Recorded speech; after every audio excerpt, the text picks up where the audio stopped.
की कोणत्याही घोड्याचा मालक बनण्याच्या अगोदर त्याचा सेवक हा बनावा लागतो. घोडा नमस्कार. आज अश्वप्रदर्शन आहे आणि आम्ही आलेलो आहोत आज घोड्यांच्या प्रदर्शनासाठी बघण्यासाठी. तर आज हा परभणीहून आलेला घोडा आहे. राणा नाव आहे याचं. तर यांच्या मालकाला विचारूत आपण याची काय विशेषता आहे आणि आपण कुठून आहात पहिले तर परभणीमध्ये? नमस्कार, माझं नाव हनुमान गरड, परभणीहून आहे मी आणि कारेगावमध्ये आपला फार्म पडतो शुभा स्टड फार्म. तिथलचा आपला हा घोडा आहे. याचं 2 टीथ कोल्ट आहे. हा 2 दातमध्ये आहे. एज किती आहे याचं? 30 ते 32 महिन्याचा घोडा आहे हा.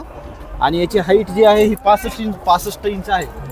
हा रत्नाकर लाईनचा घोडा आहे. प्युअर जो आपण म्हणतो मारवाडी कॅटेगरीमध्ये ब्लड लाईन जी चालते, आलिशान, जसं की मारवाडी हॉर्समध्ये सगळ्यात नाव घेतलं जातं अप्रू गाईनं, तसं एक नाव आहे आलिशान. तसंच असे बरेचसे घोडे आहेत की त्यांनी आपली सुंदरतेच्या आणि याच्या जोरावर भरपूर असं काम केलेलं आहे. त्यामध्ये रत्नाकर लाईन जी आहे ही खूप सुंदर आणि डिफिकल्ट लाईन आहे. तर हा आपला जो घोडा आहे हा रत्नाकर लाईनचा आहे. याचा सायर येतो शिवराज शेकरा, जो बनसकाठ्यामध्ये शेकरा गावामध्ये उभा आहे. आणि ग्रँड सायर येतो राज शेकरा आणि राज आहे रत्नाकरचा.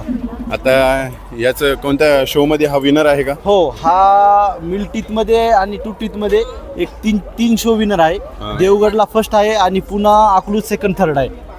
आणि आता आपण याला माळेगावच्या शोसाठी तयार आणलेला आहे. आपला हा काही सेलचा वगैरे काही प्लॅन नाही, आपण डिस्प्लेसाठी आणला आहे. आणि आपण याला विशेषतः म्हणजे आपल्या घरच्या मेयर ब्रीडिंगसाठी वापरतो. आपल्याकडे जवळपास 15-16 जनावर आहेत घरी. आणखी पाहू शकता तुम्ही त्या साईडला. तर टॉप क्वालिटीचे चांगल्या मेयर पण आहेत आपल्याकडे घरीच्या ब्रीडिंगच्या. याच्यावर आपण आता याची ब्रीडिंग चालू केलेली आहे आणि याच्यावर जवळपास आपण 20 घोड्या कव्हर केल्यात. त्यापैकी 15 घोड्या कन्फर्म आहेत.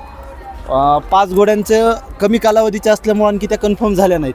याचा रिझल्ट येईल तशी आम्ही याची जे की मार्केटमध्ये असन, ज्यावेळेस याचा रिझल्ट येईल त्यावेळेस याची ब्रीडिंगची फीस असन किंवा घोड्याची क्वालिटी असन, मारवाडी कॅटेगरीमध्ये असं चालतं या लाईनमध्ये की जो घोडा सुंदरता आहे त्यापेक्षा तो प्रेझेंट काय करतो. एकतर 2 ॲनिमल येतात, एक शो ॲनिमल आणि दुसरा ब्रीडिंग ॲनिमल. आपला राणा जो आहे तो शोसाठी एक नंबर सुंदर आहे, पण आणखी ब्रीडिंगमध्ये कशा पद्धतीनं काम करतो हे येणाऱ्या काळामध्ये नक्कीच सांगेन आपल्याला.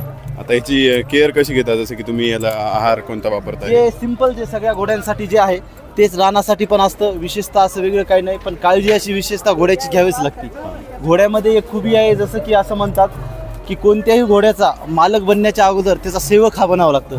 कारण 12 महिने जे आम्ही सेवक बनवून राबतो आपण याचा, तेव्हा ह्या यात्रेमध्ये आणि एवढ्या सुंदर अशा घोड्याचा मालक बनण्याचा मौका तेव्हाच शो विनर बनतो ना असा घोडा. आणि तेव्हाच आपल्याला मालक बनण्याचा नशीब आपल्या नशिबात लागतो. पाहू शकता तुम्ही याची मान किती उंच आहे आणि फारच सुंदर दिसायला. मारवाडी कॅटेगरीमध्ये जे कट पॉईंट बघितल्या जातात त्या कट पॉईंट मध्ये म्हणलं तर राणा हा सुंदर बसला जातो.